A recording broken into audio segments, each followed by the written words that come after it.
So it needs a lot of dissociation of the pilots.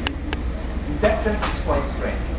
And you better be careful because there's a permanent telemetry in the control center, and each time you don't react exactly the right way, you have the engineer screaming in your helmet, hey, what are you doing? Hey, watch your speed, watch your bank. And they have everything, and you say, yes, I reacted full deflection. And they say, no, no, no, we saw on the computer it was only three quarters of full deflection, so next time you have to be more effective.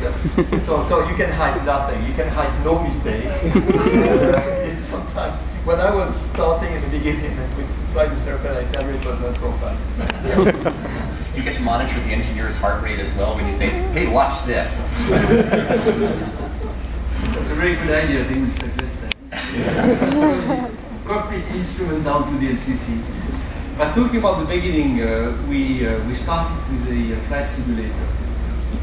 And of course we wanted to see we wanted to compare design solutions, and of course we wanted to see how this airplane flies. And interestingly, I mean, flying was, as usual, not so much a problem. The difficulty was landing. And no one could land this airplane. I mean, the airplane was either on the left side in the grass or on the right side in the grass, but not over the center line, not close to the center line. And we had a lot of sideways or upside down. Yeah. And we had a lot of people also. We had a test pilot. We also had as advisor a former chief test pilot of NASA who had the same problem as well. And we couldn't sleep anymore. But until we understood that the airplane had very slow reaction, and that you had to anticipate what he was going to do as soon as you make a change in the flight controls. And at the beginning, of course, we were always overcorrecting and getting this airplane in oscillation. It's quite known for certain aircraft, and we call it pilot-induced oscillation, but it was extreme in this one. But slowly we got used to it, and then the quality of the landing improved, and we were ready for the first flight. No, when we explain all this, I don't want you to have the impression that we made the most difficult airplane to fly, the most difficult airplane to build, the most difficult airplane to operate. And that was not our goal. But it's the price we had to pay in order to have an airplane that could fly day and night with absolutely no fuel. Maybe in the future, we can have smaller wingspans, we can have heavier wing load and things like that, and it's going to be easier to handle, I hope. But for now, it's the price we have to pay. If we want to have a stable airplane, we have to put the gasoline, have a short wingspan, heavy wing loading, and limited to 2 hours. Actually, speaking of endurance, if I read correctly, some of your mission profile talks about in the round the world flight, flying to the pilot's physiological endurance limit. I think that was the term.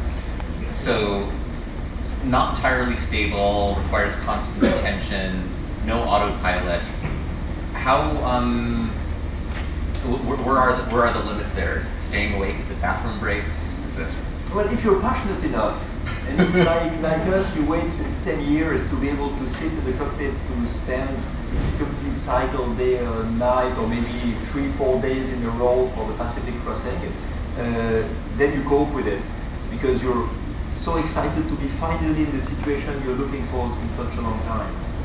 But of course, if you want to spend 3-4 days, you need an autopilot. So the second airplane we're building for the flights around the world has an autopilot and has toilets. This one has no toilet and no autopilot. It's an interesting question because it's an airplane which is sustainable in terms of energy, and we have to make now the pilot sustainable. So we know how to manage the energy of this airplane with the batteries, with how much we collect, we use, and we have to do it the same at the human dimension.